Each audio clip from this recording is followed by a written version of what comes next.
Pagbati po mga kababayan, patuloy po kayong nakikinig sa Tinig ng Karunungan.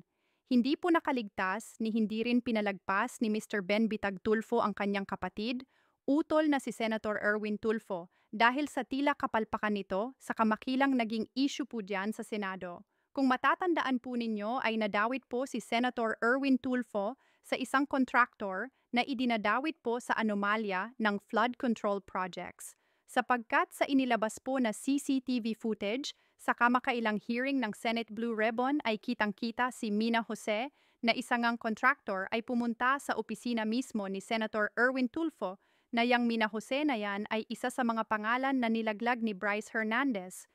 Ngayon si Mr. Ben alam naman nating komentarista ito. Ang kanyang prinsipyo wala siyang babanggain basta't nakikitaan niya ng kapalpakan. At tila ba sa video na ito, pinapakita niya na wala siyang sinisino kahit kapatid niya.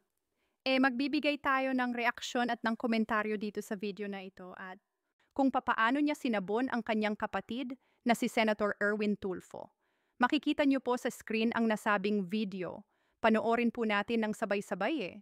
Bakit po ako nandito ngayon? Simple lang po ang aking gustong sabihin. Trabaho ko po magsabi ng katotohanan base doon sa aming nakaalap na katotohanan at hindi po gawa-gawa lamang. Etong CCTV video ni Mina, eto raw yung kontratista ay pumunta siya sa Senado. Siguro pakita natin ano kayong ginawa sa Senado. Eto play natin. I would suggest that Miss Jose or Mrs. Sose should identify kung kaninong office nagpunta. Okay? Senator Erwin Tulfo po, and had you told us na meron kang sabit sa mga projects sa Bulacan, we wouldn't have let you step in the Senate. Naku, kayo po ang tingin nyo, Emit man po sa akin, kapatid ko yan, pero, teka muna, may issue okay? You think it's easy for me to sit here and listen? Yun pong sinasabi po natin, public official, you will always be under the scrutiny of the public eye. Incidentally, itong sa akin lang, hindi ko po huhusgahan, dahil like to be nice in a way na professional pa rin ako. Marami pong naghahamon sa akin kapatid mo pareho lang naman kayo. Okay? Wag po anuwag. Wag niyo pong gagawin sa akin yan. Wag niyo pong gagawin sa akin yan. Tulad ng sinasabi ko, masakit man sa amin pero wala akong sasalba. Okay? Oo pong sinasabi ngayon, ulitin po natin ang dahilan niya at medyo tumaas ang boses niya.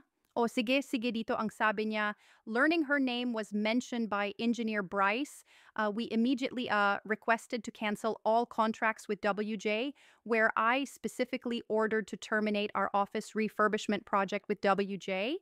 And then on September 11th, I issued another memo asking for an incident report to all concerned employees, specifically the friend of the WJ Construction, Mina Jose, and had you told us na meron kang sabit sa mga projects sa Bulacan, we wouldn't have let you step in the Senate. Ang sagot ko naman sa'yo, Senator Erwin, my brother, listen carefully, listen good. Wala ka bang mga staff yon na nagsabi sangkot yung pangalan niyang contractor na yan na gagawa ng terorismo sa Senate? Pag ang suspect ba aamin siya na suspect ako? Hindi kaya siya pumuntaran para akala niya baka ikaw magiging daan para kung anumang dahilan, hindi ko na alam Mababahiran ka dyan, tool. What am I saying? I'm saying may mali. May mali because it's happened under you watch your staff kung sino man yang kumuha dyan. Yun may punto si Mr. Bendon. Hindi mo pwedeng ipangatwiran, Senator Erwin, na aamin sa'yo yung Mina Jose na opo, sangkot po kami sa flood control. Hindi kasi ang pahayag ni Senator Erwin doon sa hearing nung kaharap niya, yung Mina Jose, ikinwento niya, isinalaysay niya na biniro niya pa. Si Mina Jose, o baka mamaya dawit ka sa flood control ha. Yung Mina Jose naman nagsabi, ay hindi po ako dawit, hindi wala po kaming ganong proyekto Kaya nagkaroon sila ng transaksyon ng kontrata dahil nga yung veranda ni Senator Erwin nagka-problema Siguro ilang araw ang lumipas yung Bryce Hernandez, inilaglag yung pangalan ng Mina Jose. Kumbaga, nadawit doon walang kaalam. Alam si Senator Erwin na dawit pala to nung nalaman ngayon nila nung pinangalanan na ni Bryce Hernandez yung Mina doon na sila nag-request ng cancellation sa mga kontrata. Pero ang punto kasi ni Mr. Mendito bakit mo lang tatanungin? Tapos magtitiwala ka na, pagka sinagot ka na, hindi po kami dawit, maniniwala ka agad. It's under your watch. may staff ka naman para mag-background check, mag-history check. Sino ba ina yan? Ano bang yang kumpanyang hawak niya? Ano bang mga ginawa na niyan? Wala ba talaga yang kinalaman sa mga proyekto ng flood control? Hindi ba talaga humawak yan ng kahit anong proyekto ng gobyerno na ngayon ay nagiging issue? Hindi yung kasi senador ka. Alam mong napakainit ng issue ngayon pagdating sa flood control projects. Dapat mas maging hindi lang doble, triple, hanggat maaari ang pag-iingat ninyo diyan kung ayaw ninyong madamay-damay. O anong naging ano ang naging naidulot o epekto sa uniyan. Bumangon ng mga spekulasyon at alegasyon laban sa iyo, Senator Erwin, na yun daw ang patotoo na ikaw ay sangkot sa flood control, sapagkat pinuntahan ka ng isang contractor na dawit din sa flood control diyan sa opisina mo eh. Ngayon, kung talagang wala kang mas kasalanan, still yung reputasyon mo nakasalang-alang yon. Nanganganib yun po ba? Kaya tama si Mr. Ben dito ha. To be fair, wala ka bang staff na aalamin yung background yang Mina Yose na yan? Mauunawaan mo rin yung pagalit na to ni Mr. Ben sa kanyang kapatid na parang pinagsasabihan niya nga naman po ba o ituloy natin because hindi po pwedeng maging rason yan na sasabihin mo. Had you told us, you should have examined carefully yan. Bakit? Hindi ba alam ng mga staff mo na yung pangalan na yan sangkot doon sa sinasabing kontratista? Nagbigay ng pahayag si Senator Pampil Lacson ng head ng Senate Committee Where You Belong. Naku, mababahiran ka dyan. What are you saying? O ngayon, nakita nyo yung ba, sinasabi niya nagtatakipan kami. Naku, all I'm saying, pag nandyan trabaho niya yan, okay. Pero kung yan ay naukol doon sa kanyang trabaho, maybe it's an oversight, maybe sabihin natin poor judgment. I will call it a poor judgment in you, Senator Erwin. You're my brother and I love you. But you know what? You're not safe. You're not safe with me because tulad ng ginagawa ko sa ibang mga senador na kasamahan mo, I'll do the same thing. The same yardstick, the same measuring stick. I will do it to you too. Kasi kung hindi, baka sabihin sinasalba lang kita dahil uutol kita. Nako, no, may problema dyan. Although anong ginawa mo, tama naman ang ginawa mo. Tinigil mo na, but it's too late. Yung perception is everything. That's what I was saying yesterday. Ang isang perception, pag nabuo yan, narinig, napakinggan at nakita ebidensya. Although circumstantial yan. Pero, pagpasok sa Senado, blue ribbon at kung sino pang dinaanan yan, abay siguro naman dito at this point in time, the only way to do it. Sibakin mo yung taong kumuha dyan. Ito bang Mina na to, hindi mo alam na kontratista siya na sangkot or kinuha ba muna, teka muna papasok, lalong-lalo ngayon. Ang timing. And siguro po, judgment in your part, nagkakaamali tayo. But on that basis, what am I doing? Ginagawa ko lang po ang trabaho ko? Hindi po ako galit. Kapatid ko po yan eh. Kung ganun din naman si Sirito Raffy Tulfo, hindi ko rin siya isasalba rito. Yan ang komentaryo kasi at mga nakikita nating sa loobin ng iba nating mga kababayan tungkol dito sa mga sa Tulfo brothers na ito, sila-silaan niya nagkakampihan. Alam niyo mga kababayan, to be fair, kung hindi natin bibigyan ng mali siya o ng kahit anumang bahid ng ibang kulay ang konteksto ng ginagawa ni Mr. Ben, tinutupad ni Ben Tulfo ang kanyang gampanin bilang journalist. Tama to. Tama to na wala kang palalagpasin kahit kapatid mo man yan, kahit kamag-anak mo man yan. Kung talagang trabaho't gampanin mong magsiwalat ng pagkakamali ng isang public official, ng isang politician na nauupo sa gobyerno, talagang gagampanan mo yon kahit na kapatid mo yan, kahit na kamag-anak mo yan. Bakit? Kasi ipinapakita mo sa taong bayan kung ano yung pagkakamali nila. Ipinapasilip mo sa mamamayang Pilipino kung ano yung tagilid sila doon sa bagay na yon. At sa parteng to masasabi ko, nagiging patas si si Mr. Ben sa pagsabon niya o pagbanat niya kay Senator Erwin Tulfo. Pero kung bibigyan natin ng mali siya, kung ilalagay natin yung paa natin sa sapatos ng iba nating mga kababayan, gaya din ng sinasabi nila, kung talagang totoo ka, Mr., pwede mo namang pagsabihan nga naman yung mga kapatid mo na kayo-kayo na lang. Hindi mo na ipapublic pa. Hindi mo na para, i-air pa. Kung talagang nagmamalasakit ka sa mga kapatid mo. Yun ang opinion ng mga kababayan po natin, Mr. Ben, ha? Yan ay sabi ko nga to be fair sa may mensahe ako sao na talagang okay yung ginagawa mo kasi nauunawaan ko yan bilang journalist ka, bilang broadcaster ka.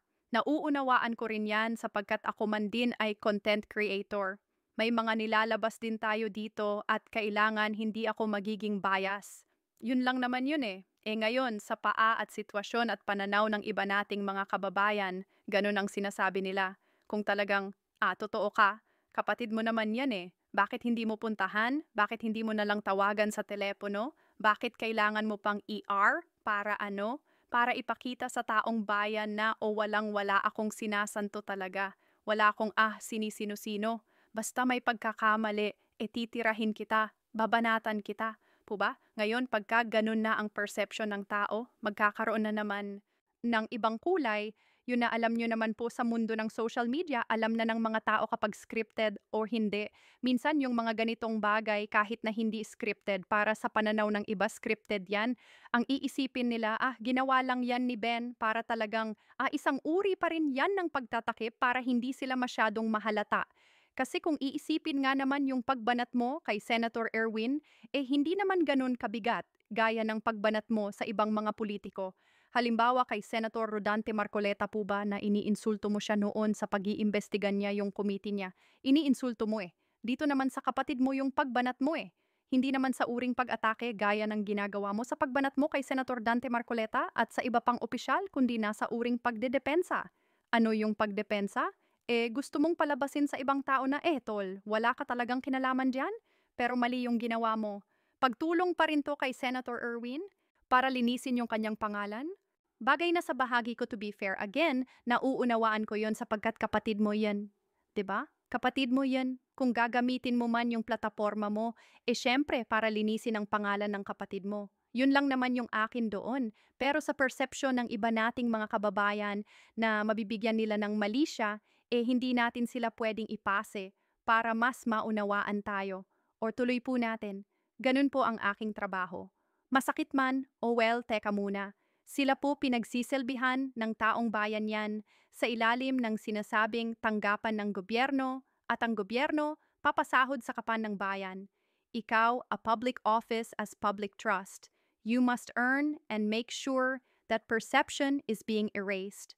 Although circumstantial evidence pa yan, hindi naman matibay na ebidensya yan, kailangan sa akin sa judgment that perception will stick there and there has to be, you got to be able to do something with that. Ang dami ko pong natanggap na mga lahat ng mga text messages lahat na kumbaga hindi ko na lang sinasagot. Bakit? Anong gagawin ko? Why would I defend him? May mga abogado naman siya. Nasa Senate naman siya. May mga staff naman siya. Pero pagdating dito, ibang trabaho niya, ibang trabaho ko. I do not have any issue with him.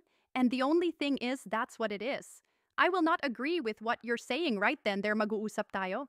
If I were to be kung pinal, kung naging kasama mo lang tayo, tatlo tayo, hindi bubble-jackin ko kayong pareho eh. And that's what I'm saying.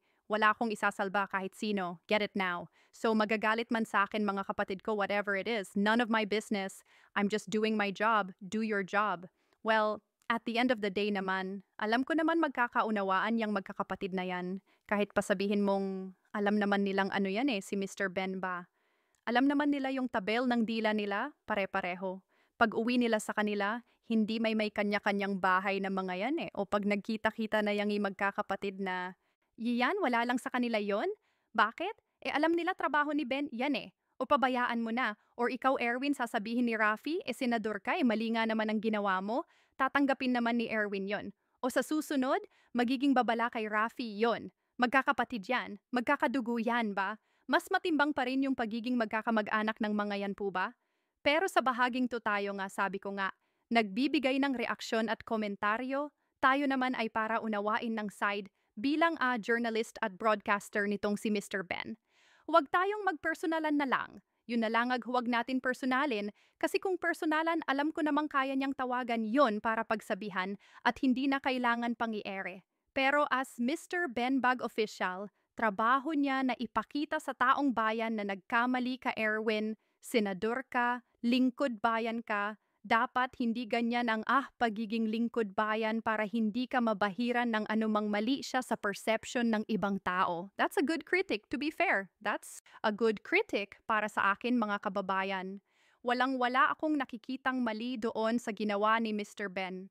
Pero nga lang kung hahaluan natin ng mali siya, doon na magkakaroon ng ibang kulay nga naman yon. Lalo kung tayo ay merong sinusuportahang politiko at natitira rin ni Mr. Ben. Well, ako naman sinusuportahan natin si Senator Dante Marcoleta dito. Tinira rin naman ni Mr. Ben yan. Pero hindi natin pwedeng i-judge yung kabuuan ng pagkatao ni Mr. Ben dahil lang sa pagtira niya kay Senator Rodante Marcoleta dahil tayo man ay may magkakaibang perception at opinyon at ang atin lang sa mga ganitong pagkakataon magbigay lang din ang ating saloobin po ba. Yun lang ang masasabi ko dyan. Ano yun lang masasabi ko? Magsilbing leksyon na magsilbing aral na kay Senator Erwin Tulfo itong ginawang pagsabon sa kanya ng kanyang kapatid na si Mr. Ben Bitag Tulfo. Bueno, hanggang sa susunod po na talakayan, paalam, M.